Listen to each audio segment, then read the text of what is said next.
इस मूवी के स्टार्ट से पहले सबसे पहले मैं आपको ड्यून के बारे में बताती हूँ। ड्यून आखिरकार है क्या? ये एक रेगिस्तानी प्लेनेट का नाम है। ये प्लेनेट स्पाइस नाम के ईंधन और ड्रग्स का इकलौता ओरिजिनल सोर्स है। स्पाइस एक ऐसा सोर्स है जिसे अगर आप ड्रग्स के तौर पर उसको इस्तेमाल करते हैं तो आपके अंदर सुपरनेचुरल पावर आ जाएगी और इसका नशा करने वालों की आंखें ब्लू हो जाती हैं। और इतना ही नहीं, आप स्पाइस के इस्तेमाल से न्यूक्लियर वेपन्स भी बना सकते हो। और यही वजह है कि ड्यून प्लेनेट इतना इम्पोर्टेंट है। और अब कहानी स्टार्ट होती है। ये कहानी आज से लेकर हमारे फ्यूचर से बहुत आगे की है। इंसान ने बहुत तरक्की कर ली है और वो इस यूनिवर्स के अलग अलग प्लेनेट पर जाकर बस गए हैं। और इन प्लेनेट्स पर अलग अलग राज घराने हैं जो कि किसी एम्परर की तरह इन प्लेनेट्स पर रूल करते हैं। और इनमें सबसे बड़ा जिसका नाम है कोरिनो एम्पायर। और इसके एम्परर के पास एक आर्मी है जिसका मुकाबला कोई भी नहीं कर सकता। स्पाइस को बहुत अच्छा मानते हैं और इसके नशे की वजह से इन लोगों की आंखें ब्लू हो गई हैं। एक लड़की बताती है जिसका नाम चैनी है।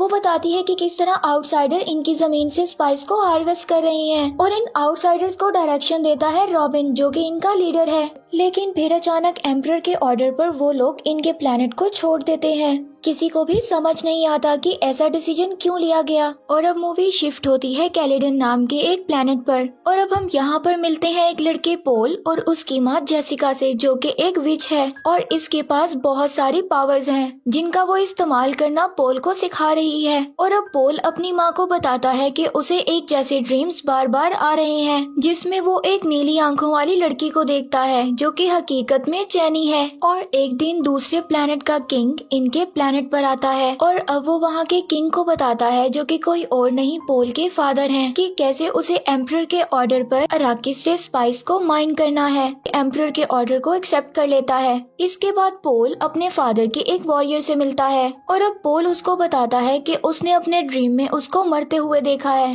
और उसे सेफ्टी के लिए कहता है, लेकिन वो उसकी बात को काफी लाइटली लेता है। और अब पोल अपने फादर से मिलता है। अपने फादर से कहता है कि वो फ्रेमैन से दोस्ती करना चाहता है। फ्रेमैन वहाँ पर रहने वाले लोग हैं और चैनी भी यहीं से बिलोंग करती है। इसके बाद पोल वॉर एडवाइजर से लड़ने की ट्रेनिंग लेता है और यहाँ पर हम देखते हैं कि एक दूसरे को चोट न लगे इसीलिए वो एक एनर्जी शील्ड का इस्तेमाल करते हैं। और अब रॉबिन बहुत ज्यादा परेशान है क्योंकि अराकिस किसी और किंग को मिल गया है, यानी कि पोल के फादर को। और अब रॉबिन का लीडर उसको समझाता है कि ये सब उनके फायदे के लिए हो रहा है। और अब पोल से यहाँ पर एक औरत मिलने आती है जिसको पोल के ड्रीम्स के बारे में सब कुछ पता चल गया था। अब हमें यहाँ पर इस औरत के आने का मकसद पता चलता है। वो पोल का टेस्ट लेने आई थी और उसको लगता था कि पोल ही वो मसीहा है जिसके बारे में पूरा यूनिवर्स बात कर रहा है। जाते वक्त वो औरत उसकी माँ को बताती है कि अगर ये बात सच है तो पोल के ऊपर बहुत ज्यादा मुसीबतों का पहाड़ टूटने वाला है। और अब वहाँ पर खड़ा पोल ये सब बातें सुन लेता है और पोल की मोम उसको बताती है कि कैसे ये मसीहा बुरे लोगों को खत्म कर कर यूनिवर्स को अच्छा कर सकता है। और अब वो लोग अराकिस जाने की तैयारी करते हैं और जल्द ही ये लोग अराकिस आ जाते हैं। और पोल ये वहाँ पर देखता है कि लाखों लोग उसको मसीहा समझकर वहाँ पर देखने आए हैं। पोल की मोम को लगता है कि ये खबर शायद उसी औरत ने फैलाई है। जल्द ही ये लोग नई सिटी में पहुँच जाते हैं जहाँ पर पोल के फादर स्पाइस की माइनिंग का काम शुरू करने का ऑर्डर देते हैं। यहाँ पर पोल को पता चलता है कि इस रेगिस्तानी प्लेनेट पर सैंड वॉर्म्स भी रहते हैं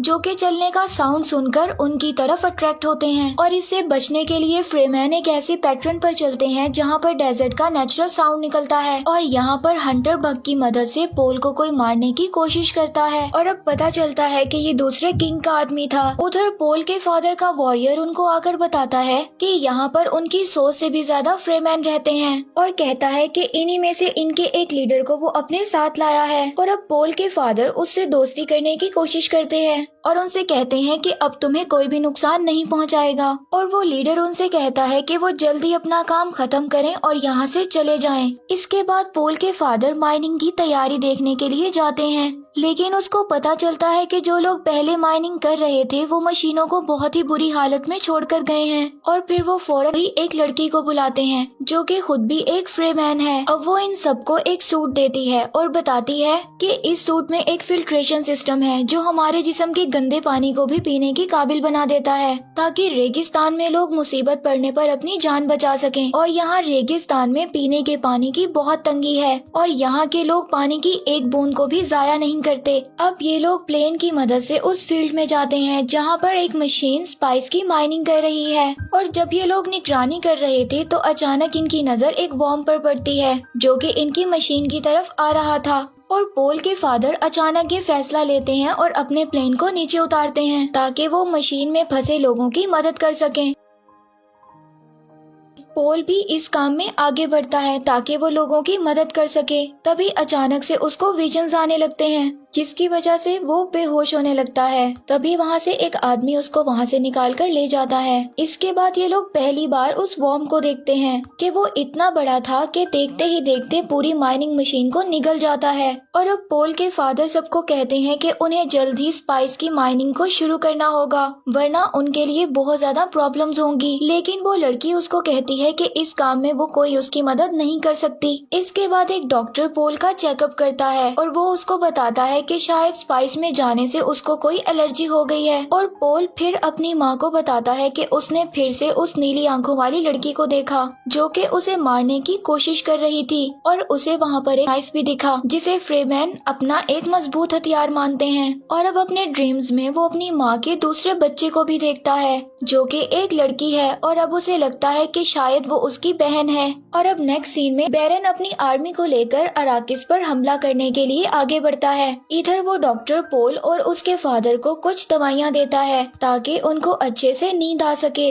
और जब पोल के फादर की आंख खुलती है तो वो देखता है कि एक मेड उसके पास इंजर्ड है। इससे पहले वो कोई एक्शन लेता उसकी शील्ड को तोड़कर एक निडल उसको आकर लग जाती है। और यहाँ उसको समझ में आता है कि ये सारा काम उस डॉक्टर का है और ये बैरन के साथ हो गया है। और अब वो डॉक्टर पोल के फादर की रिंग उतार लेता है और उसको पोल तक पहुँचाने का वादा करता है। और अब उसको वो एक नकली दांत लगाते हुए कहता है कि इस दांत में जहर भरा हुआ है। वो जब भी बैरन से मिले तो इस दांत को पीसकर इसकी हवा से वो बैरन को मार सकता है। इधर पोल के आदमियों को बैरन के हमले का पता चल जाता है और वो पूरी ताकत से इनसे लड़ने के लिए आगे बढ़ते हैं। लेकिन वो आर्मी के आगे कमजोर पड़ जाते हैं। पोल को बचाने के लिए उसका सिपाही आगे बढ़ता है लेकिन वो देखता है पोल अपनी जगह पर नहीं है और पोल और उसकी मदर जेसिका को बैरन के आदमियों ने पकड़ रखा है और वो उनको वॉर्म के एरिया में फेंकने जा रहे हैं। यहाँ पर पोल की माँ अपने विच पावर को यूज करते हुए उन सबको अपने कंट्रोल में कर लेती है।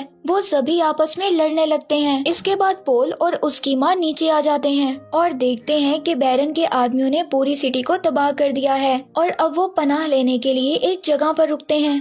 इधर डॉक्टर बैरन से अपनी वाइफ को छोड़ने के लिए कहता है लेकिन बैरन डॉक्टर को भी मार देता है। अब बैरन पोल के फादर के पास जाता है। पोल के फादर उसी दांत की मदद से अपने मुंह से एक जहरीली गैस निकालते हैं जिसकी वजह से बैरन और उसके आदमी मर जाते हैं। अब कुछ लोग वहाँ पर गैस को साफ करने के लिए आते हैं और वो देखते हैं कि बैरन ऊपर दीवार से चिपका हुआ है और वो अभी भी जिंदा है। और अब इधर रेगिस्तान में पोल को डॉक्टर के बैग से अपने फादर की रिंग मिलती है और वो ये बात समझ जाता है कि उसके फादर अब इस दुनिया में नहीं रहे। तभी उसको एक और विजन आता है और वो देखता है कि वो उस लड़की के साथ मिलकर एम्परर की आर्मी से मुकाबला कर रहा है। इस विजन से वो ये समझता है कि शायद ये फ्यूचर में आने वाली वॉर की कोई निशानी है।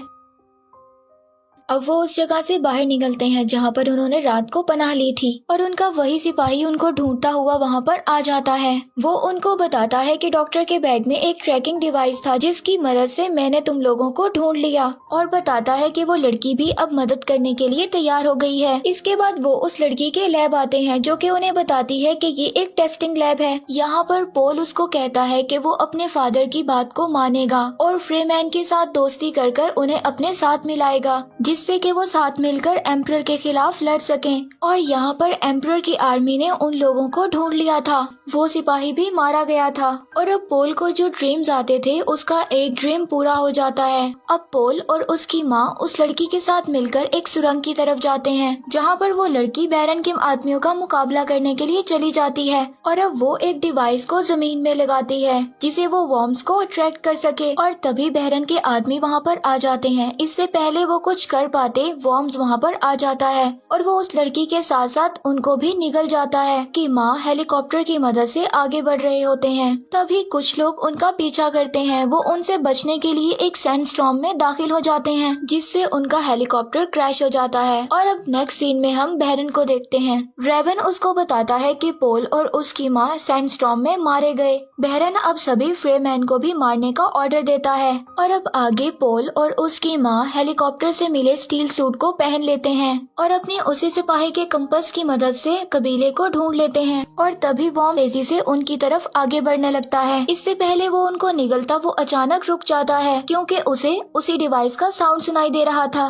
उस डिवाइस से वाइब्रेशन के साथ साथ साउंड भी निकलता है जिसे देखकर वॉर्म्स वहाँ से चला जाता है। और अब आगे कुछ फ्रेमैन्स उनको घेर लेते हैं और अब उनको पता चलता है कि ये उसी लीडर का कबीला है जो उसके फादर के पास उनसे मिलने आया था। वो लोग देखते हैं कि वॉर्म ने इन्हें कुछ नहीं कहा, इसलिए वो समझते हैं कि पोल एक मसीहा है। यहाँ पर पहली बार पोल चैनी से मिलता है और उसको अपने ड्रीम्स के बारे में कुछ भी नहीं बताता और अब वो लीडर उन्हें अपने साथ ले जाने के लिए तैयार हो जाता है। लेकिन उनके एक साथी को उन पर भरोसा नहीं होता। वो कहता है कि ये उसकी डिवाइस थी कि ये लोग वॉर्म से बच गए और अगर पोल इतना काबिल है तो उसे मेरे साथ फाइट करनी होगी। पोल उसके साथ लड़ाई करने के लिए एग्री हो जाता है। तभी वहाँ पर उसको एक विजन आता है। उसको एक आवाज सुनाई देती है और वो आवाज उसको कहती है कि तुम्हें अपने अंदर के मसीहा को जगाने के लिए अपने आप को मारना होगा, यानी कि खुद को मारना होगा। तभी चैनी उसके पास आती है और उसको वही नाइफ देती है,